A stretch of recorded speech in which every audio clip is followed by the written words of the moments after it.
안녕하세요. 반갑습니다. 사회복지법제론의 손윤국 교수입니다. 자, 여러분들 이번 2023년도 20일에 바로 사회복지사 1급 국가시험 준비하시고 또 시험 보시느라고 고생 많이 하셨습니다. 자, 전체적인 바로 사회복지법제론에 대한 총평을 해드리면요.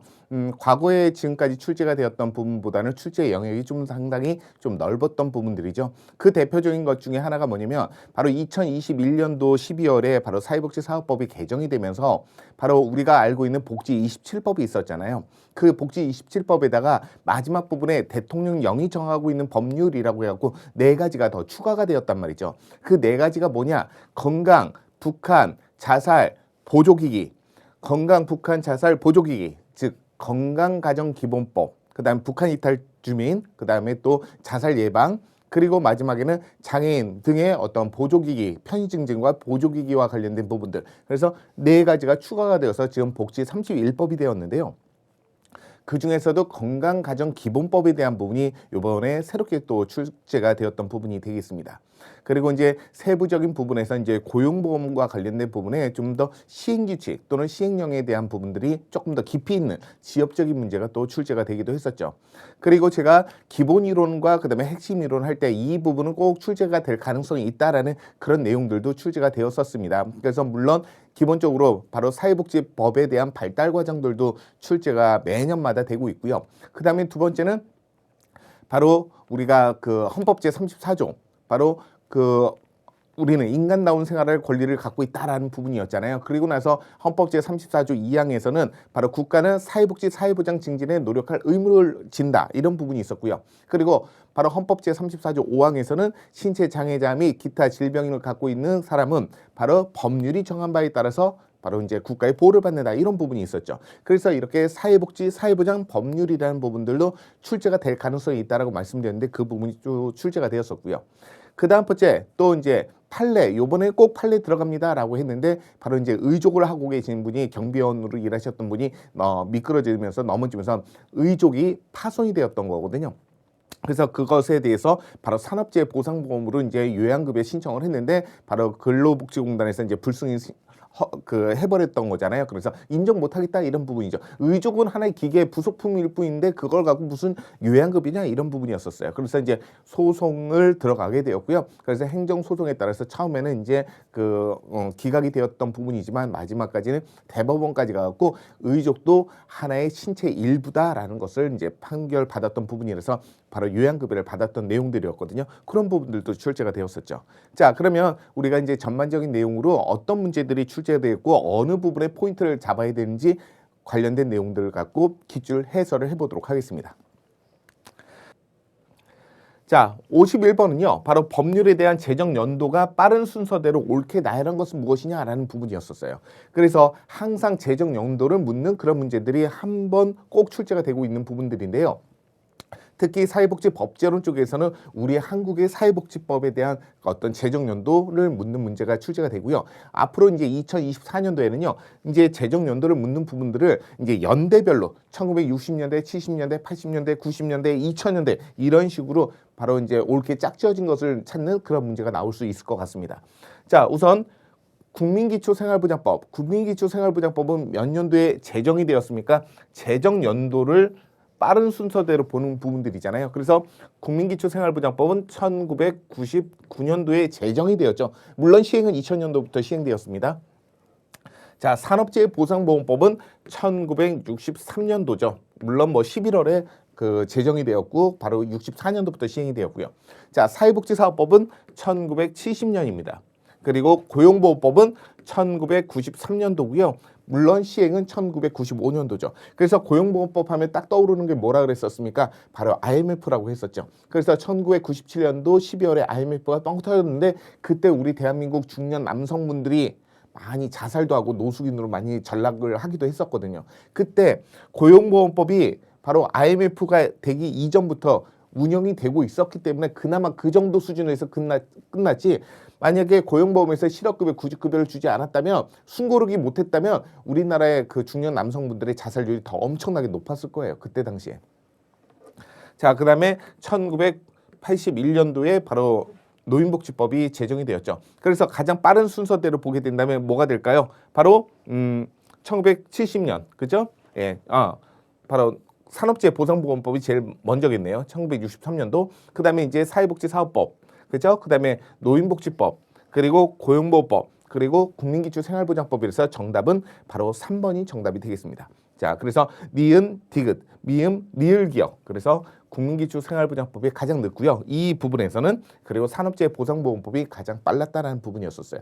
그래서 작년에 제가 2022년도에 강의를 할 때 바로 국민기초생활보장법에 대한 재정연도하고 시행연도가 동일한 것이 사회보험에는 국민건강보험법이었었잖아요. 그 부분이 나올 가능성도 있다라고 말씀드렸는데 그건 출제가 되진 않았었습니다. 자, 말씀드린 대로 바로 사회복지법에 대한 발달 과정에 대한 부분은 한국에 대한 부분이었었고요. 그래서 산업재해보상보험법 63년도, 그리고 사회복지사업법 70년도, 그리고 노인복지법 1981년도, 그리고 고용보호법 93년도, 물론 시행은 95년도입니다. 그리고 국민기초생활보장법은 1999년도가 되겠다. 자, 그래서 정답은 3번이었죠. 자, 그 다음에 52번 문제는요. 헌법 제34조. 자, 헌법 제34조에 대한 규정의 일부 내용들인데요. 자, 기억에서 디귿에 들어갈 내용으로 옳은 것은 무엇이냐? 자, 헌법 제34조는 제가 그때 어떤 내용을 했었냐면 헌법 제34조 1항부터 그 다음에 5항까지에 대한 내용들 중에서 다 알아둬야 되고, 두 번째는 뭐냐?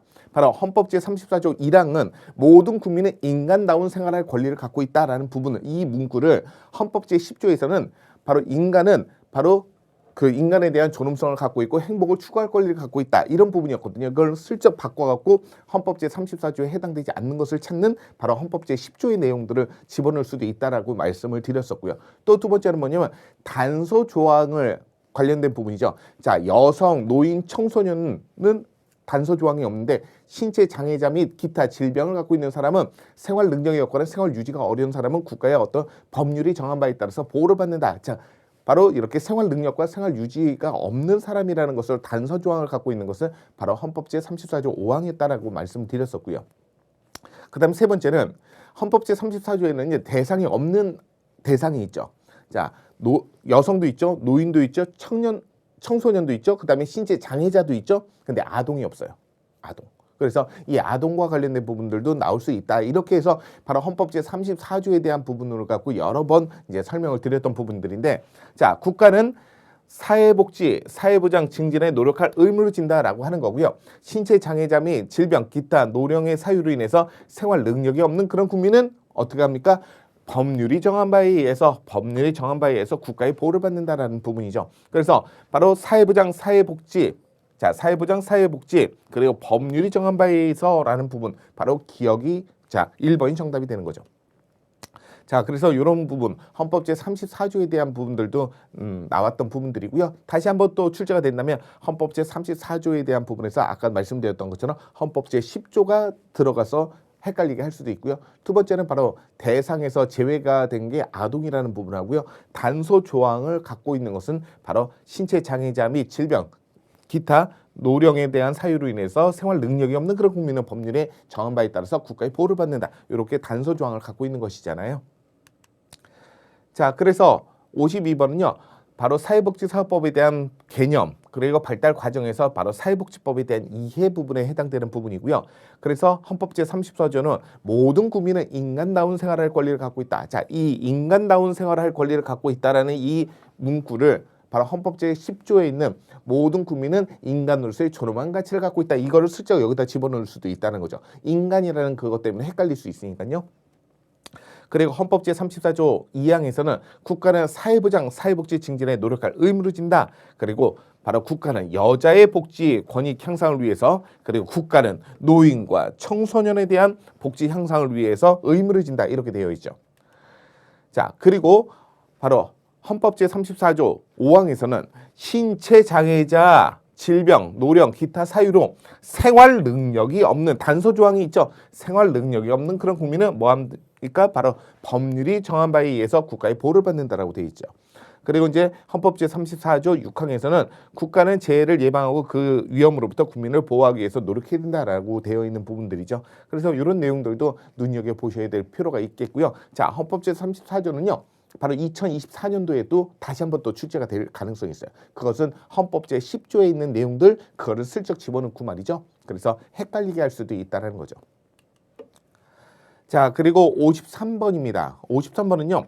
사회복지법에 대한 역사적 변천과 관련된 설명인데요. 옳은 것을 모두 고른 것은 무엇이냐라는 부분입니다.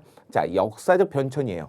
자, 역사적 변천이라는 건 뭐냐면 바로 과거에 그 제정이 되었다가 또 이제 개정이 되면서 이제 그 폐지가 되고 새로운 형태들로 만들어진 것들이 여러 가지 것들이 있죠. 그래서 그 내용들을 해설 내용에다 지금 집어넣고요. 그 부분을 한번 꼭 알아두셔야 됩니다. 이게 바로 이제 60년대, 70년대, 80년대, 90년대 이런 부분들로 나올 수가 있기 때문에 그래요. 우선 기억해 보면 자, 2014년도에 기초노령연금법이 제정되면서 기초연금법이 폐지되었다 반대죠. 그렇죠?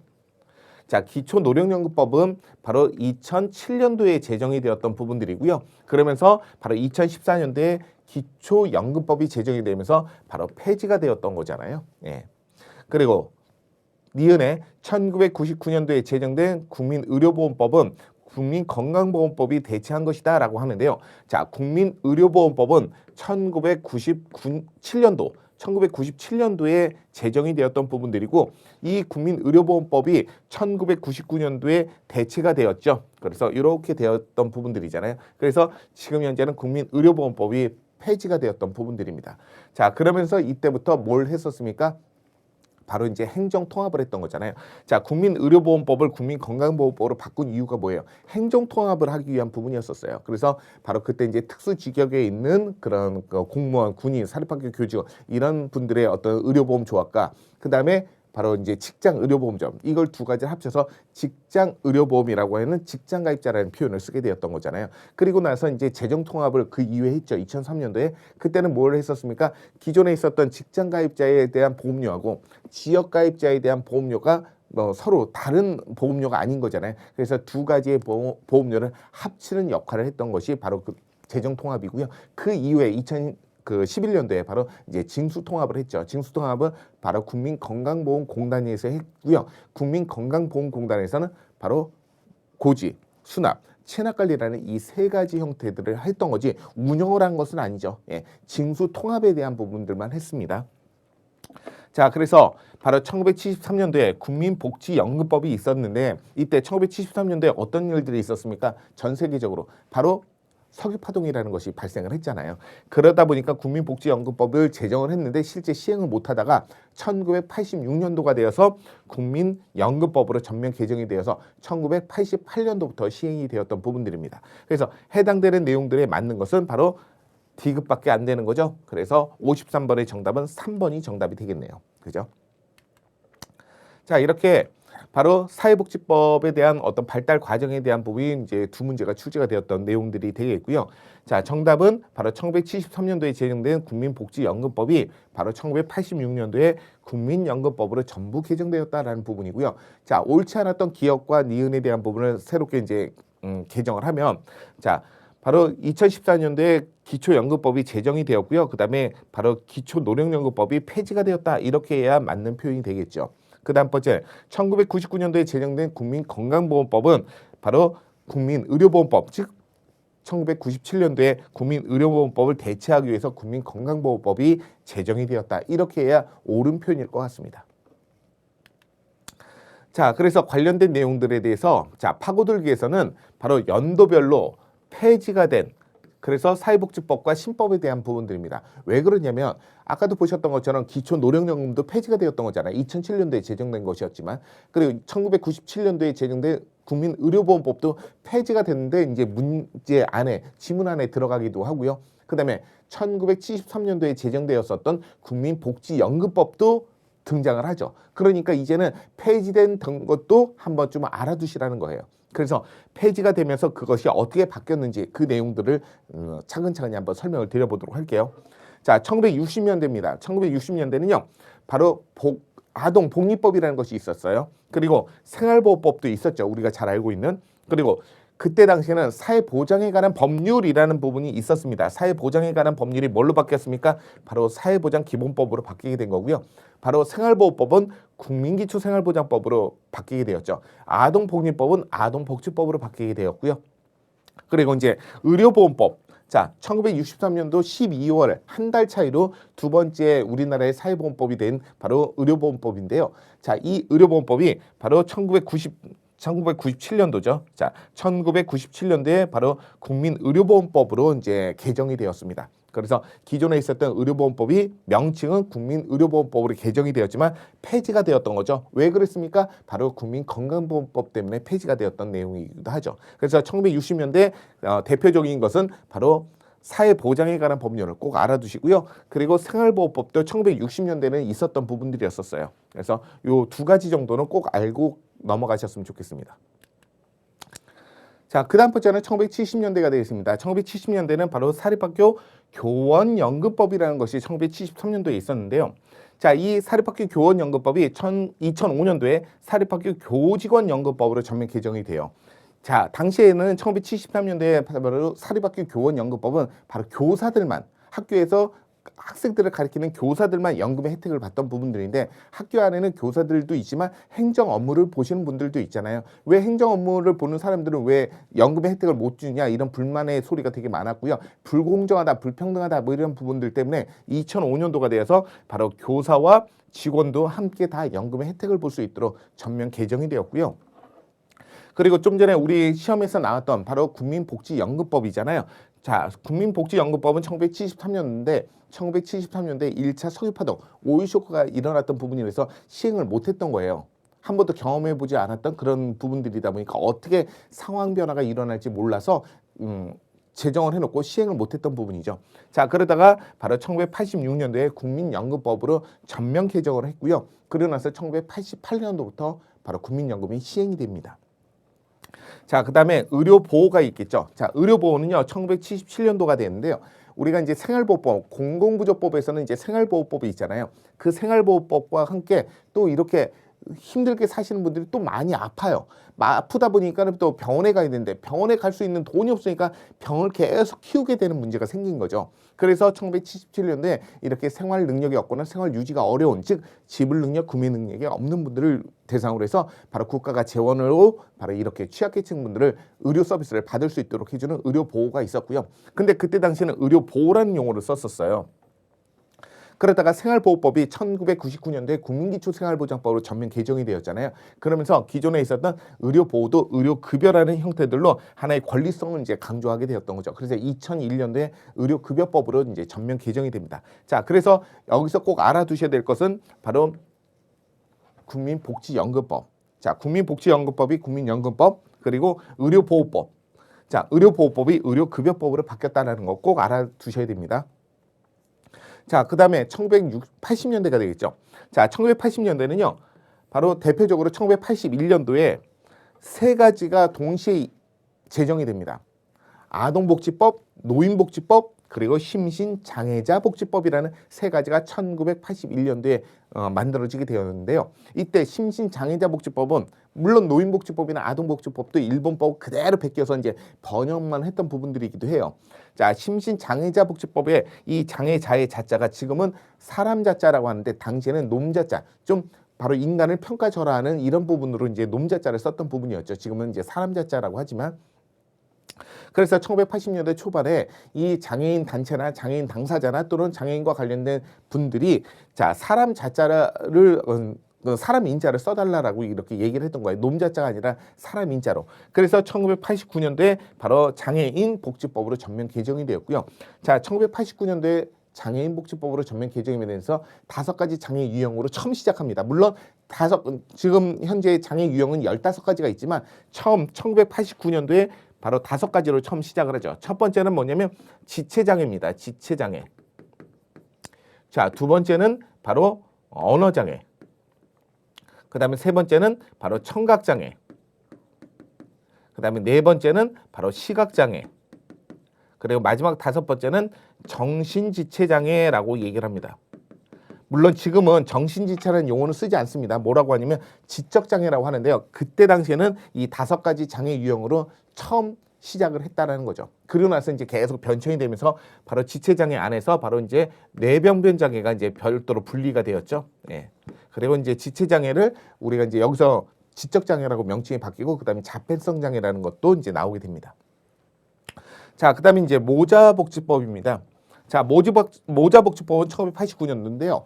1970년대, 80년대만 하더라도 대부분 가부장적인 사회에서 남성 위주의 어떤 산업으로 이루어져 있는 경우들이 많죠. 그러다 보니까 여성들이 할 수 있는 일자리가 상당히 제한될 수밖에 없었던 부분들인데, 자, 둘이 사랑을 해서 또 이제 결혼하고 행복한 가정을 꾸리다가 어떤 위기가 발생해서 이혼하는 경우들이 있어요. 그러면 이혼하면 남자들은 일자리가 있으니까 계속 이제 경제활동을 하면서 이제 소득활동을 하고 경제활동을 할 수가 있는데, 여성들은 일자리도 없죠. 거기다 또 아이까지 또 키워야 되죠. 이러다 보니까 이제 여성과 아이를 보호해야 될 필요가 있었던 거예요. 그때 당시에 사회 문제로. 그래서 이 여성과 아이를 보호하기 위해서 모자복지법이 바로 1989년도에 등장을 합니다. 자, 그러면서 이제 1980년대부터 이제 조금씩 여성들의 어떤 학력이 이제 높아지고, 그다음에 여성들이 사회에서 할 수 있는 영역들이 점점 넓어지게 된 거예요. 이제는 남자들 별도로 기댈 필요도 없고 의존할 필요도 없고, 내가 스스로가 능력이 있을 때 최대한의 소득 활동을 하고 그다음에 경제 활동을 할 수 있는 어떤 자아가 만들어지고 또 자존감도 이제 형성이 되었던 거죠. 그래서 이제 굳이 결혼했다가 이혼을 하더라도 나 이제 괜찮아, 나 필요 없어, 나 혼자 살 거야라고 하는 이제 가치관의 변화나 의식에 대한 변화가 이제 만들어지게 된 거죠. 그러다 보니까 이제 오히려 남자들이 아이를 키워야 되는 이런 문제가 또 생기게 된 거예요. 이제 사회 문제가 생겼죠. 자, 그러다 보니까 이제 그 남자들이 이혼하면서 남자들이 아이를 키워야 되는 문제가 생기고, 그러다 보니까 이제 경제활동하면서 아이를 키워야 되는 이런 그 부양의 문제가 또 돌봄의 문제가 또 생기다 보니까, 야, 왜 모자복지는 있는데 왜 부자복지는 없어? 그럼 부자복지도 만들어줘, 이렇게 이제 요구를 하기 시작을 했던 거죠. 그래서 모자복지에다가 부자복지를 합쳐서 모부자복지법이라는 것을 만들게 되었습니다. 자, 이게 언제였냐면 2002년도에 만들게 되었는데요. 모부자복지법, 말이 좀 이렇게 좀 깔끔하지 않잖아요. 그래서 바로 폐지가 되었다가 2006년도에 바로 이제 한부모 가족지원법으로 이제 전면 개정을 하게 되는 거죠. 자, 그래서 이런 부분들 바로 이제 그 모자복지법에서 모부자복지법에서 이제 한부모 가족지원법으로 전면 개정을 하면서 바로 모부자복지법은 다 폐지가 됩니다. 자, 그리고 나서 이제 1990년대가 되겠습니다. 1990년대는 바로 이제 1995년도에 정신보건법이 있었죠. 자, 정신보건법이 있었는데, 자, 2015년도에 강남역에서 묻지마 살인사건이 발생을 했고, 그 강남역에서 묻지마 살인사건의 그 가해자가 바로 정신질환을 갖고 있는 분이었잖아요. 자, 그러다 보니까 이렇게 이제 우리 일반적인 사람들도 언제나 늘 정신건강에 취약할 수도 있고, 그리고 또 기존의 정신질환을 갖고 계신 분들도 어떤 복지 서비스가 필요하다는 그런 일념하에 기존에 있었던 정신보건법으로는 대체할 수 없으니 새로운 형태들로 만들자라고 해갖고 정신보건법에서 정신건강복지법으로 전면 개정을 하면서 2016년도에 만들어지게 됩니다. 자, 그리고 나서 사회복지 공동모금법이 1997년도에 만들어졌는데요. 1997년도 12월에 뭐가 있었습니까? 우리가 IMF가 있었죠. 이 IMF로 인해서 바로 우리가 달러가 부족했던 거예요. 그래서 이제 달러를 바로 IMF에서 이제 빌려주면서 여러 가지 우리 대한민국 경제, 정치, 뭐 사회, 문화적인 부분에 이제 관여를 하기 시작을 했던 거죠. 자, 그럴 때 우리 대한민국의 가장 큰 특징이 뭐냐면, 위기 상황이 되면 우리 대한민국 한민족들은요 똘똘 뭉치는 이런 재력이나 그다음에 능력을 갖고 있잖아요. 자, 그게 바로 이제 예전에 1920년대에 바로 일본 그 일제 감정기 때 일제가 강제적으로 침략했던, 점령했던 그런 시기에 일본이 강제적으로 우리한테 이제 돈을 빌려준 거잖아요. 그래서 그 돈을 그 빌미로 해서 우리가 이제 일제 감정기가 되었던 부분들인데, 그런 내막을 알게 되면서 우리 국민들이 십시일반으로 돈을 모아갖고 그 돈 다 갚아버리자라고 하는 국제보상운동을 했던 부분과 함께 바로 1998년도에 바로 금모으기 운동을 했던 거죠. 그래서 IMF에서 빌려왔던 그 달러를 다 금으로 이제 해서 다 갚아버리자, 이런 부분이었었어요. 그래서 전 세계적으로 IMF에서 돈을 빌렸던 나라들 중에서 가장 빠르게 돈을 다 갚은 나라가 우리 대한민국이죠. 4년 만에 다 갚아버렸잖아요. 그만큼 그 저력은 좀 무시할 수 없는 부분들인데, 자, 그때 금을 갖고 이제 바로 달러를 이제 바꿔오는 그런 역할들을 하면서 바로 1999년대 기존에 있었던 사회복지 공동모금법을 바로 사회복지 공동모금회법으로 1999년도에 바꾸게 된 거고요. 그리고 아까 잠깐 보셨던 바로 국민의료보험법이죠. 자, 국민의료보험법이 바로 1997년도에 제정이 되었던 부분에 대해서 행정통합을 하면서 기존에 있었던 국민의료보험법을 국민건강보험법으로 99년도에 개정을 하게 됩니다. 자, 그래서 1990년대는요, 다 알고 계셔야 돼요. 정신보건법이 정신건강복지법으로 개정이 되었던 거 90년대. 그리고 사회복지공동모금법이 사회복지공동모금회법으로 바뀐 거 알고 계셔야 되고요. 그리고 좀 전에 보셨던 국민의료보험법이 국민건강보험법으로 전면 개정되었던 것들도 알고 계시겠죠. 자, 그리고 나서 이제 모부자복지법 2002년도에서 그리고 2007년도래요. 자, 아까 잠깐 2006년도라고 잠깐 말씀을 드렸는데요. 한부모 가족지원법은 2007년도에 이제 전면 개정을 하게 됩니다. 그리고 우리가 기초에서 나왔던 것이 바로 기초노령연금이잖아요. 자, 기초노령연금은 2007년도에 제정이 되었던 부분들인데 바로 2014년도에 기초연금법으로 전면 개정을 하면서 바뀌게 되었던 부분들이에요. 자, 이런 것들도 이제 알고 계셔야 되는 부분입니다. 그래서 그 관련된 내용들도 일부 출제가 되었기 때문에 이제는 앞으로 더 출제가 될 가능성이 높다는 거죠. 그래서 이제 60년대, 70년대, 80년대, 90년대 이런 식으로 하면서 폐지되었고 새롭게 변경된 부분에 대한 연도하고 그다음에 연대를 묻는 그런 문제가 충분히 나올 수 있다는 거죠. 자, 그 다음에 54번은요, 바로 사회보장기본법입니다. 자, 사회보장기본법. 자, 사회보장기본법에서 국가하고 지방자치단체가 사회보장에 대한 운영의 원칙이 있죠. 자, 이제 오래간만에 등장했네요. 과거에 운영의 원칙들이 여러 번 등장을 했었거든요. 근데 최근 한 3, 4년 동안에 운영의 원칙이 거의 출제가 안 되었다가 이제 새롭게 또 등장을 합니다. 자, 운영의 원칙은 뭐 민주성이 있어야 되고 연결성도 있어야 되고 전문성도 있어야 되고 뭐 등등등 이런 부분이었죠. 자, 그래서 사회보험은요, 바로 지방자치단체의 책임으로 시행되는 것을 원칙으로 하고 있다라고 하는데, 우리 이거 잘 알죠? 자, 사회보험은 지방자치단체의 책임이 아니라 뭐예요? 국가의 책임으로 되어 있는 거잖아요. 그래서 옳지 않은 것은 1번이 정답이 되겠고요. 자, 공공부조하고 사회서비스는 국가하고 지방자치단체의 책임으로, 그리고 사회보장에 대한 급여 수준과 비용의 부담은 형평성을 유지해야 된다. 왜 그렇습니까? 바로 지방자치단체의 재정자립도 때문에 그런다 말씀드렸었어요. 그리고 네 번째, 자, 사회보장 제도를 필요로 하는 모든 국민들을 대상으로 해야 된다. 즉 보편성과 관련된 부분이고요. 그리고 다섯 번째, 자, 국민의 다양한 복지 욕구를 효율적으로, 자, 효율성 충족시키기 위해서 바로 연계성과 전문성을 높여야 된다라는 부분이죠. 자, 이런 부분들이 과거에는 여러 번 출제가 되었는데 최근 3, 4년 동안은 거의 출제가 안 되었다가 새롭게 이제 다시 등장을 했던 부분이 되겠습니다. 그래서 54번에 1번이 정답이 되겠죠. 자, 그래서 사회보험은요, 국가의 책임으로 시행하는 것을 원칙으로 하고 있습니다. 자, 그래서 파고들기에서 보면요, 바로 사회보장기본법 제25조가 바로 운영의 원칙과 관련된 부분이거든요. 그래서 모든 국민에게 적용돼야 되고 형평성이 유지돼야 되면서 민주적으로 결정해야 되고요. 연계성과 전문성 그리고 효율성이 있어야 된다라고 하죠. 자, 그렇죠? 그리고 이제 사회보험은 국가의 책임으로 시행돼야 된다라는 부분들입니다. 자, 요 내용들이 이제 출제가 되었던 부분이 되겠죠.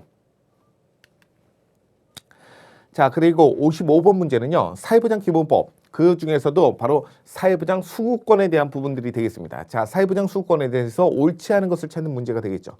자, 그래서 사회보장 수급권은 뭐가 되겠습니까? 바로 일신 전소권이라는 것이 있잖아요. 그 사람 몸에 부여된 것은 그 권리는 침해받지 않아야 된다는 거죠. 그래서 바로 양도할 수 없고 담보할 수 없고 압류할 수 없다. 뭐 이런 부분이었고요. 그 다음에 사회보장 수급권은요, 바로 포기도 할 수 있고 그 포기도 취소할 수 있고 포기하고 취소하고 취소하고 포기하고 할 수가 있다는 거죠. 물론 다만 그런 것들이 어떤 문제가 생기게 된다면 바로 포기하지 못하도록 이렇게 하기도 합니다. 그리고 이제 그 사회보장 수급권은요, 바로 그 사람에게 가장 적정한 어떤 급여 수준이 될 수 있도록 도움을 줘야 되는 부분이기도 하고요. 자, 그래서 사회보장급여를 받으려고 하는 사람은요, 국가나 지방자치단체에 신청을 해야 됩니다. 그죠? 사회보장급여는 국가에게도 할 수도 있고 지방자치단체에도 할 수 있습니다. 국가에다가 할 수 있는 부분은 뭡니까? 우리가 알고 있는 사회보험이잖아요. 사회보험은 국가가 운영을 하는 거잖아요. 물론 공공기관이 운영 주체가 되긴 하지만 보험자가 되긴 하지만 바로 사회보험을 얘기하는 거고요. 지방자치단체에다 하는 것은 바로 공공부조가 되겠죠. 공공부조하고 그리고 사회서비스. 이런 부분들은 바로 이제 지방자치단체에다가 신청을 합니다. 그래서 사회보장 수급권은요, 다른 사람에게 양도나 담보를 제공할 수 없죠. 물론 또 압류할 수도 없습니다. 그리고 사회보장 수급권은요, 원칙적으로 제한되거나 정지될 수는 없습니다. 그리고 사회보장 수급권은요, 구두로 통제해야 된다. 구두가 아니라 뭡니까? 서면으로 해야 된다라고 말씀드렸죠. 서면으로. 그죠? 예. 이런 문제는 어렵지 않았던 문제가 되겠습니다. 그리고 포기할 수 있고 포기는 취소할 수 있다라는 부분들. 그래서 옳지 않은 것은 4번이 정답이 되겠죠. 자, 그래서 사회보장 수급권요, 서면으로 통제할 수 있다. 통제해서 포기할 수 있다라는 부분이죠. 자, 참고적으로 바로 이제 구두로 할 수 있는 것은 두 가지가 있죠. 구두로 할 수 있는 것. 자, 구두로 할 수 있는 건 뭐가 있습니까? 자, 국민기초생활보장법에서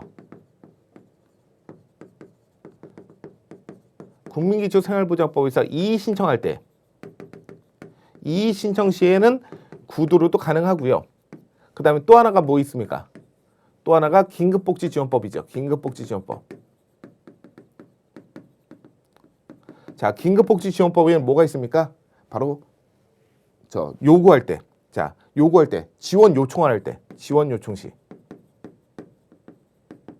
저기 지금 사람이 빨리 지금 빠졌는데 빨리 좀 도와주세요라고 하는 거. 자, 이런 것들은 구술로도 가능하다라고 되어 있죠. 그래서 바로 구두로 가능한 것은 바로 긴급복지지원에서의 지원 요청과 그다음에 국민기초생활보장법상의 이의 신청할 때만 가능한 부분이 되겠습니다. 그리고 대부분 다 서면으로 해야 되는 것이죠. 자, 그래서 바로 사회보장 수급권은요, 정당한 권한이 있는 기관에다가 서면으로 통지하고 포기할 수 있습니다. 그리고 그 포기는 취소할 수가 있고요. 그리고 그 포기가 다른 사람에게 피해를 주거나 또는 사회보장과 관련된 관계 법령에 어떤 위반되는 경우에는요, 포기할 수 없도록 되어 있습니다. 자, 56번도 바로 이제 사회보장 기본법이죠. 자, 사회보장 기본법에서 사회보장위원회, 자, 사회보장위원회에 대한 설명으로 옳은 것을 찾는 문제. 자, 오래간만에 또 등장을 했습니다. 사회보장 기본법에서 사회보장위원회를 묻는 문제도 한 2, 3년 만에 이제 다시 한번 또 새롭게 등장했던 부분입니다. 우선 자, 사회보장위원회에 대한 설명으로 옳은 것은, 자, 사회보장위원회는 어디에 있습니까? 대통령 소속이 아니라 국무총리 소속이죠. 그 다음에 위원장 1명. 자, 위원장은 국무총리가 되겠고요. 부위원장이 3명이죠. 그죠? 바로 이제 기획재정부 장관, 바로 경제부총리, 교육부 장관, 사회부총리, 보건복지부 장관. 그래서 3명이 되겠고요. 그래서 행정안전부 장관, 고용노동부 장관 등을 포함해서 40명 이내가 아니라 30명 이내죠. 30명. 그리고 위원회 임기는 3년이 아니라 2년이고요. 자, 2년이고 공무원의 임기는 그 임기, 재임 기간을 하고 있다. 그리고 바로 이제 사회보장위원회의 그 사무국이 있죠. 사무국은 어디 있냐? 자, 부위원장이 보건복지부 장관이잖아요. 그렇기 때문에 고용노동부가 아니라 보건복지부가 되겠죠. 보건복지부의 사무국을 두고 있습니다. 그래서 관계중앙행정기관의 장은요, 바로 위원회는 어떤 역할을 하죠? 심의하고 조정하는 역할을 하는 거잖아요. 그래서 정답은 5번입니다. 자, 이런 부분들. 자, 그래서 사회보장기본법에서 이제 사회보장위원회 등과 관련된 부분이고요. 바로 사회보장위원회, 즉 사항에서는 바로 사회보장위원회는요, 심의하고 조정을 하고 반영을 해야 되고요. 사회보장 제도에 대해서 운영 또는 개선을 할 수 있는 게 바로 요 문구에 있기 때문에 바로 5번이 정답이 됩니다. 자, 오답 해설에서 보게 되면 바로 이제 사회보장위원회는요, 바로 국무총리 소속으로 되어 있고요. 바로 부위원장을 3명이 되는 거죠. 그리고 이제 각각의 그 장관들을 포함해서 30명 이내로 위원을 구성해야 된다라는 것이 바로 사회보장 기본법 21조 바로 위원회 구성 등과 관련된 1항에 나와 있는 부분들이고요. 위원회 임기는 2년이고요. 그리고 사무국은 보건복지부에 설치하게끔 되어 있습니다. 자, 57번이 되겠습니다. 자, 자치법규와 관련된 부분이죠. 자치법규에 대한 설명인데 옳지 않은 것을 찾는 문제가 되겠습니다. 자치법규 하면 뭐 조례, 규칙과 관련된 부분이죠. 자, 조례는 뭐예요? 지방의회, 즉 지방자치제가 이루어지면서 바로 지방의회에서 정하는 그런 법률을 조례라고 하는 거고요. 그리고 지방자치단체장이 정하는 것을 우리는 바로 규칙이라고 하는 거죠. 자, 그래서 지방의회는요, 바로 규칙, 그 다음에 재정권을 가지고 있고 그다음에 지방자치단체장은 조례 재정권을 갖고 있다. 이게 잘못됐죠? 예. 그래서 바로 1번이 정답이 되겠습니다. 지방의회는 바로 조례의 재정권을 갖고 있는 거고요. 지방자치단체장은 바로 규칙의 재정권을 갖고 있는 거죠. 그렇죠? 이렇게. 자, 그래서 옳지 않은 것은 1번이 정답이 되겠습니다. 자, 2번에 시군, 자치구 조례는요. 시도 자치 조례에 위반해서는 안 된다. 뭐예요 이게? 상위법 우선의 원칙이죠.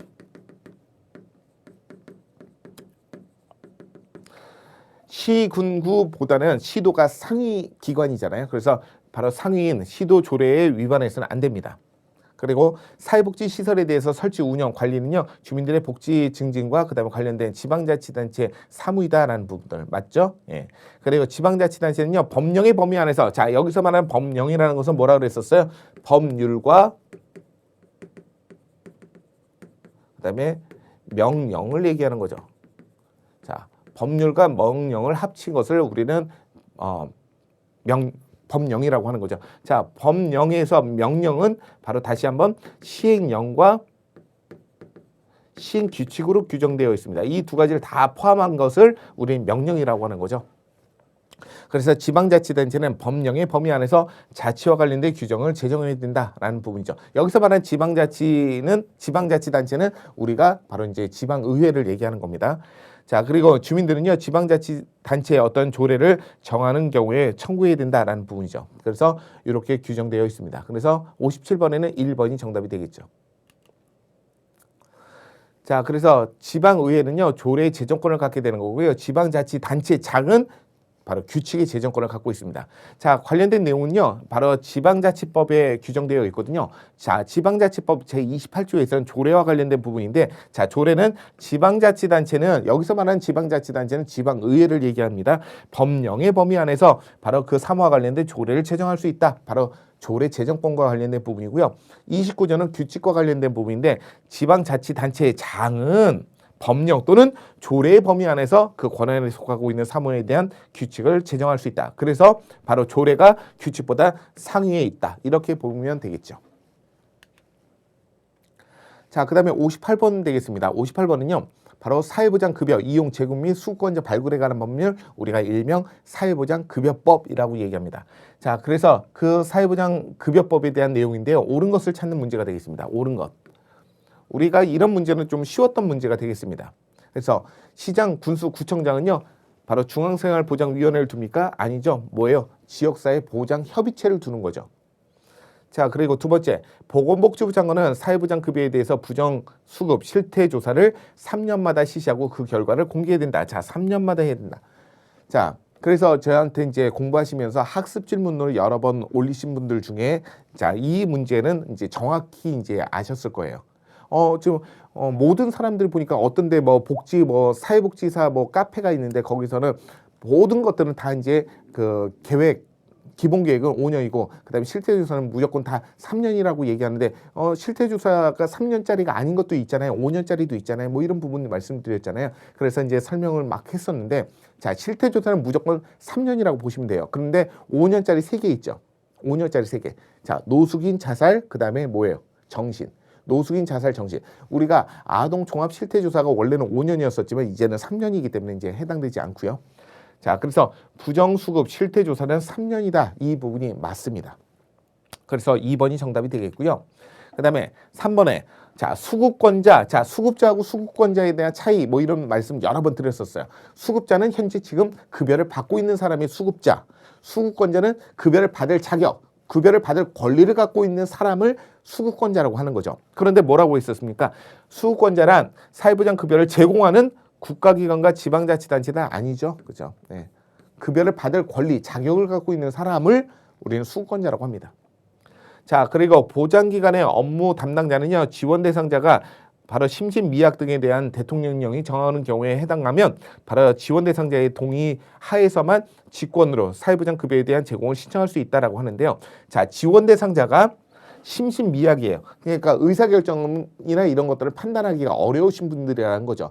예를 들어서 뭐 치매, 중증 치매 환자이시거나 또는 뭐 이제 이런 지원 대상자가 자폐나 정신질환이나 지적장애를 갖고 있어서 이제 자신의 의사결정에 대한 판단을 못 하시는 분들은 직권으로 동의를 하고 받을 수가 없는 거죠. 그럴 때는 동의하지 않고 받을 수가 있습니다. 동의하지 않고 직권으로 사회보장 급여를 신청할 수가 있습니다. 이럴 때 바로 심신미약인 경우에는 동의를 받지 않아도 됩니다.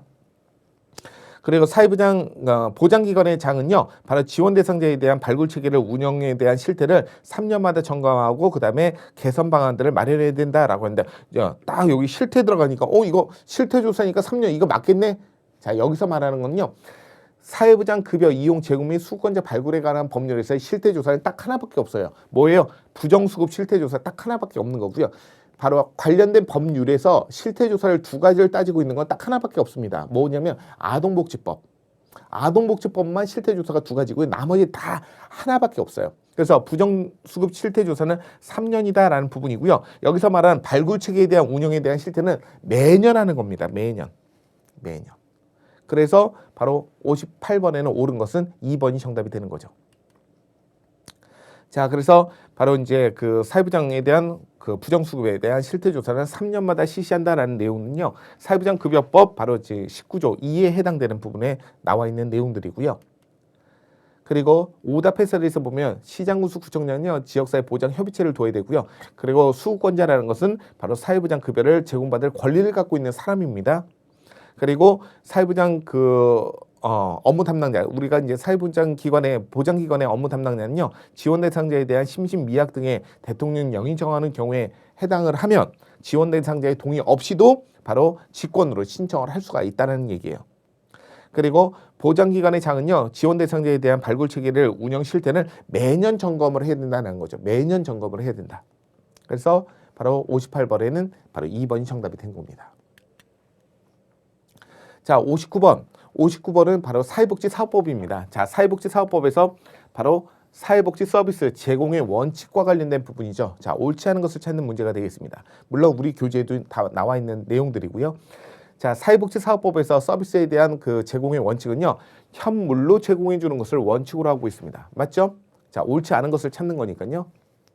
자, 지방자치단체는요, 바로 사회복지 서비스에 대한 품질 향상을 위해서 주요한 시책들을 마련을 해야 된다라는 부분. 그리고 세 번째, 바로 지방자치단체는 사회복지 시설에 대해서 서비스 환경 등에 대한 평가를 할 수가 있죠. 그렇죠? 그리고 네 번째, 시장군수구청장은요, 보호 대상자에게 사회복지 서비스에 대한 이용권을 지급할 수도 있습니다. 이용권, 바우처를 지급할 수도 있죠. 현물로 제공해 주는 걸 원칙으로 하고 있고, 그리고 시장군수구청장은 보호 대상자에게 사회복지 서비스를 바로 바우처로 지급할 수가 있습니다. 자, 그리고 다섯 번째, 자, 보건복지부 장관은요, 사회복지 서비스에 대한 품질 평가를 위해서 전문기관에 직접 설치 운영을 해야 하며 관련된 기관에 위탁해서는 안 된다? 아닙니다. 위탁해서 하고 있잖아요. 위탁해서 하고 있죠. 자, 어떻습니까? 자, 사회복지사업법에서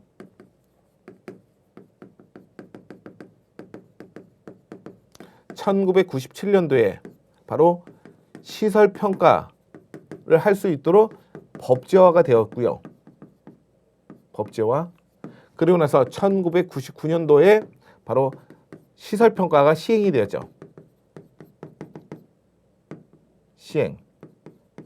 이때 어디다가 했었습니까?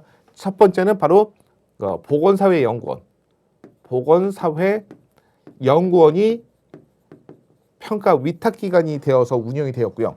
지금은 바로 중앙사회서비스원이라는 곳에서 지금 평가 위탁을 받아서 운영을 하고 있죠. 그래서 시설평가는 바로 외부 기관에, 즉 자격이 있고 능력이 있는 전문기관에 위탁해서 운영을 하고 있습니다. 그래서 아니다라는 부분이 잘못되었죠. 그래서 5번이 정답이 되겠습니다. 자, 그래서 보건복지부 장관은요, 사회복지 서비스에 대한 품질에 대해서 평가를 위해서 평가기관을 설치 운영을 하거나 또는 평가에 대한 전부 또는 일부를 관련된 기관 또는 단체에 위탁할 수 있습니다. 그래서 보건사회연구원, 사회복지협의회, 그리고 또 사회보장정보원, 그리고 지금 현재는 중앙사회서비스원이 되겠죠. 자, 60번은요. 바로 사회복지사업법상 바로 사회복지사. 자, 사회복지사에 대한 부분들인데 이 사회복지사와 관련된 설명으로 옳지 않은 것을 찾는 문제가 되겠습니다. 옳지 않은 것. 우선 사회복지사에 대한 등급은 이제 1급과 2급으로만 구성되어 있죠. 맞죠? 그리고 보건복지부 장관은요. 바로 정신건강, 의료, 그리고 학교 사회복지사에 대한 자격을 부여하고 있고요. 그리고 보건복지부 장관은요. 바로 사회복지사가 거짓이나 또는 그 밖에 부정한 방법으로 취득하는 경우에는 그 자격을 1년 범위 안에서 정지를 해야 된다? 아니죠.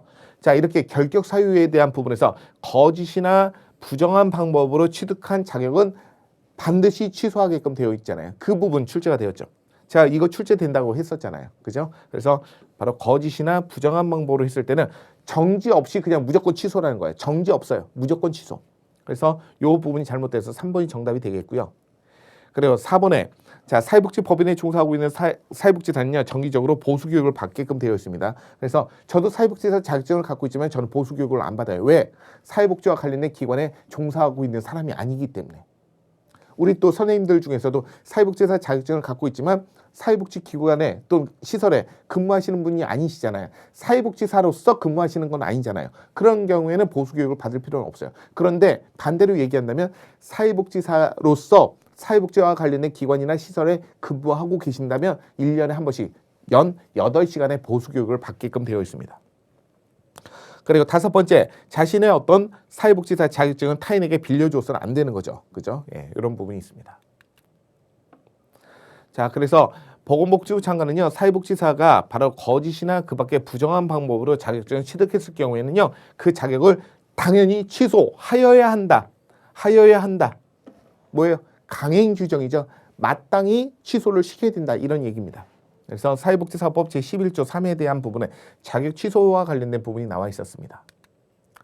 자, 그래서 바로 11조 3에 대한 부분인데요. 1항에서는 뭐라고 되어 있냐면 보건복지부 장관은 사회복지사가 다음에 어느 하나에 해당되는 경우에 바로 첫 번째 자격을 취소하거나 또는 1년 범위 안에서 자격을 정지시킬 수 있다라는 부분인데요. 거짓이나 그 밖에 부정한 방법으로 자격증을 취득했을 때는 그냥 무조건 취소. 그 다음에 사회복지사에 대한 결격 사유에 해당되는 어느 하나에 해당되면 무조건 취소. 그리고 자격증을 대여 양도를 하거나 위변조를 하는 경우에도 무조건 취소. 이 세 가지는 무조건 취소라는 거죠. 이 세 가지는 무조건 취소. 자, 그리고 나머지 부분은요, 1년 범위 안에서 자격을 정지될 수가 있습니다.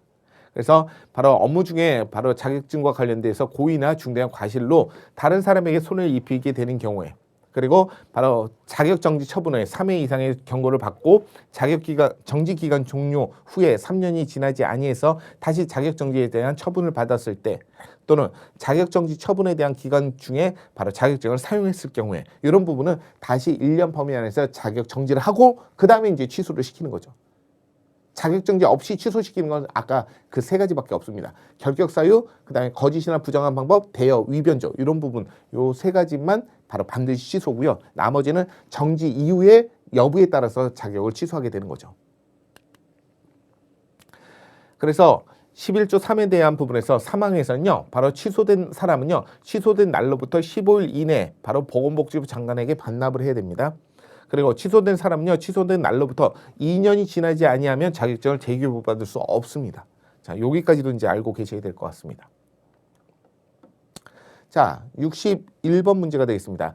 또 다시 사회복지사업법에서 사회복지시설에 대한 부분입니다. 자, 사회복지시설. 자, 사회복지사업법은 사회복지사 나왔고요. 사회복지시설 나왔죠. 자, 옳은 것을 찾는 문제가 되겠습니다. 자, 사회복지시설에 대한 운영위원회가 있거든요. 사회복지시설은 운영위원회가 있습니다. 자, 심의하고 의결, 심의하는 기구지 의결까지 하지 않습니다. 의결이라는 건 뭐냐면 의사결정을 한다는 얘기거든요. 의사결정을 하지 않고 심의만 합니다. 자, 그리고 사회복지시설은요, 손해배상에 대한 면책사업자가 된다라고 했는데 손해배상 책임에 대한 면책은 아니죠. 면책이라는 게 없어요. 다 책임을 면하는 사업자가 아니에요. 책임이 있습니다. 그래서 바로 손해보험 회사에다가 책임보험을 들거나 또는 뭐 사회복지 공제 책임 공제를 들거나 둘 중에 하나만 들면 되는 거예요. 예. 그래서 손해배상을 꼭 받아야 되는 부분이고요. 면책의 그 책임 대상에서 면하는 그런 사업주는 아닙니다. 그래서 사회복지시설은 다 손해배상 책임을 가져야 된다는 거죠. 그리고 사회복지시설의 장은요. 시설장은 상근은 뭐예요? 아침에 출근해서 저녁에 퇴근하는 상근이라는 거예요. 근데 비상근 아니죠.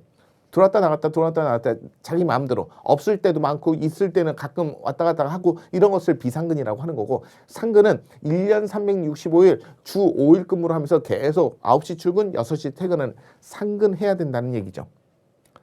자, 그리고 네 번째, 사회복지시설은요, 둘 이상의 사회복지시설 사업을 통합해서 수행할 수도 있습니다. 자, 사회복지시설은요, 둘 이상은 하나로 통합할 수도 있고요. 하나를 여러 개로 쪼개서 할 수도 있습니다. 자, 그래서 둘 이상의 사회복지 사업을 통합할 수 있다. 그렇죠? 예. 그래서 4번이 정답이 되겠습니다. 자, 그다음에 다섯 번째, 바로 지방자치단체는요, 바로 사회복지 시설에 대해서 설치 운영을 하여서는 안 된다? 아니죠. 지방자치단체는 직접 사회복지 시설을 설치하고 운영할 수도 있고요. 그리고 설치는 했대 운영은 바로 다른 기관에, 그러니까 자격이 있는 비영리법인이나 그다음에 사회복지법인 또는 단체에다가 위탁해 줄 수가 있겠죠. 그래서 바로 지방자치단체가 직접 설치 운영하는 그런 사회복지 시설도 꽤 많습니다. 그래서 해당되지 않죠. 자, 그래서 사회복지 시설은요, 둘 이상의 사회복지 사업을 통합해서 수행할 수 있도록 바로 34조 2에 시설에 대한 통합, 설치, 운영과 관련된 특례가 나와 있거든요. 자, 그래서 오답 해설을 보게 되면요, 바로 사회복지 시설에 대한 운영위원회는 심의기구이고요. 그래서 시설의 장은요, 시설의 운영에 관련된 각 호의 상황들에 대해서 심의하기 위해서 시설에 대한 운영위원회를 두어야 된다라고 이렇게 바로 36조에 규정되어 있습니다. 그리고 사회복지 시설에 대해서 손해배상 책임을 이행할 수 있도록 손해보험 회사에 바로 책임보험에 가입하거나 또는 사회복지 공제에 책임 공제를 가입하거나 둘 중에 하나만 가입하면 됩니다.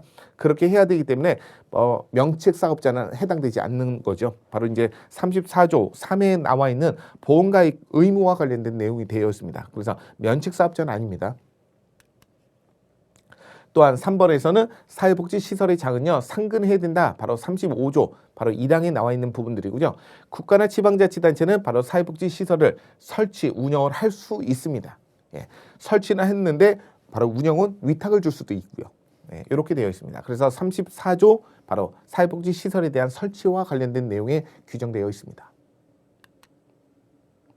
자, 62번 문제가 되어 있습니다. 62번은요, 국민기초생활보장법상 급여의 종류, 자, 급여의 종류하고 그 방법과 관련된 내용인데요. 그 설명으로 옳은 것을 찾는 문제가 되겠습니다.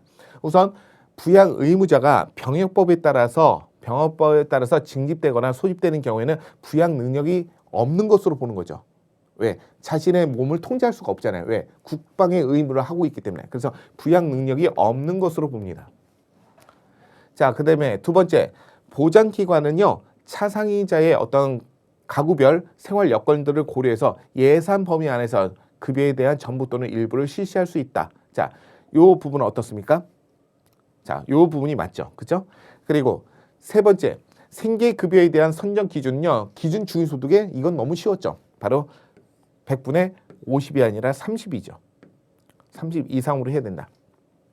그리고 생계급여는요, 매월 지급하는 겁니다. 매월. 상반기 한 번, 하반기 한 번이 아니라 매월 지급하는 겁니다. 매월. 그리고 주거급여. 주거급여는 자신이 집이 있는 경우도 있고요. 이렇게 취약계층 분이 또는 다른 집에 얹혀 사는 임차인으로 살고 계시는 분이 있겠죠. 자, 자신의 집에 있을 경우에는요, 그 집에 대한 수선 유지비를 지원해 주고요. 다른 집에 월세로 살고 계신 분들은 월세 비용을 지원해 주는 거지 바로 매입비를 지원해 주는 게 아닙니다. 월세 비용을 지원해 주는 거예요. 매월 들어갈 비용들이 있잖아요. 매월 월세 비용. 자, 그래서 주택을 매입하는 비용이 아니라 바로 월세 비용을 지원해 주거나 또는 수선 유지비를 지원해 주는 부분이 되겠죠. 그래서 62번에는 2번이 정답이 되겠습니다. 바로 그래서 국민기초생활보장법 급여의 종류에 관련된 부분인데요. 자, 정답 패스를 보시게 되면 보장기관은요, 바로 차상위 계층에 속하고 있는 사람에 대해서 급여는 보장기관에 바로 차상위자들의 가구별 생활 여건 등을 고려해서 예산의 범위 안에서, 자, 제1항에 2호부터 4호까지. 자, 2호는 뭐냐면 이게 2호예요. 주거급여. 그 다음에 3호 의료급여. 그리고 4호까지. 4호가 교육급여예요. 그래서 차상위 계층에 속하고 있는 사람은요, 생계급여는 안 돼요. 주거급여하고 의료급여, 교육급여와 그 다음에 6호. 6호는 뭐냐면 장제급여입니다. 장제급여. 그리고 치료는 자활급여입니다. 이 자활급여에 대해서 전부 또는 일부를 실시할 수 있다라고 되어 있죠. 자, 그러면 이 차상위 계층에 속하지 않은, 급여에 속하지 않은 것은 뭐가 있을까요? 바로 생계급여하고 바로 해산급여죠.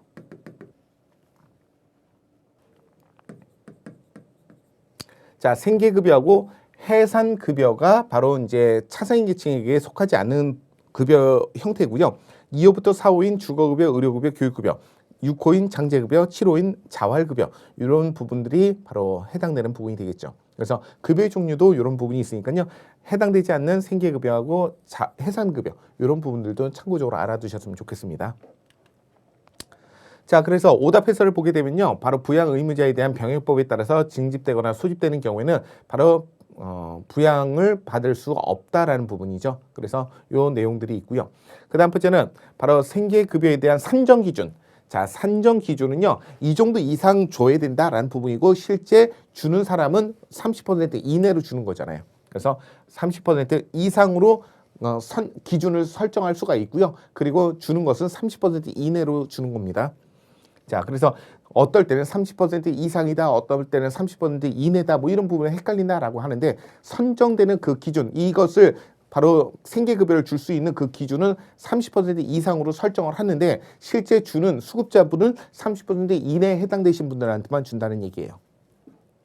그리고 생계급여는요, 바로 매월 정기적으로 지급해야 된다는 거죠. 바로 이제 생계급여의 방법과 관련된 부분이 구조에 나와 있고요. 그리고 주거급여는요, 수급자가 주거에 대한 안정에 필요한 임차료, 자, 이 임차료가 뭐냐면 월세를 얘기하는 거예요. 월세. 그리고 이제 수선 유지비. 자, 그래서 월세는 다른 사람의 집에 얹혀 사시는 분들, 그래서 월세 비용을 내시는 분들은 임차료를 주는 거고요. 그리고 자신의 집인 경우에는 바로 이제 수선 유지비를 지원해 주는 거죠. 그 밖에 금품을 지급하는 부분으로 되어 있습니다. 자, 그 다음 번째는 63번부터는요, 우리가 다음 시간에 함께 하면서 마지막 75번 문제까지 함께 풀어보면 될 것 같습니다. 오늘 강의 내용은요, 51번부터 62번 문제까지 풀어봤고요. 다음 시간에 63번 문제부터 다시 한번 뵙도록 하겠습니다. 수고하셨습니다. 에듀윌 합격 패스.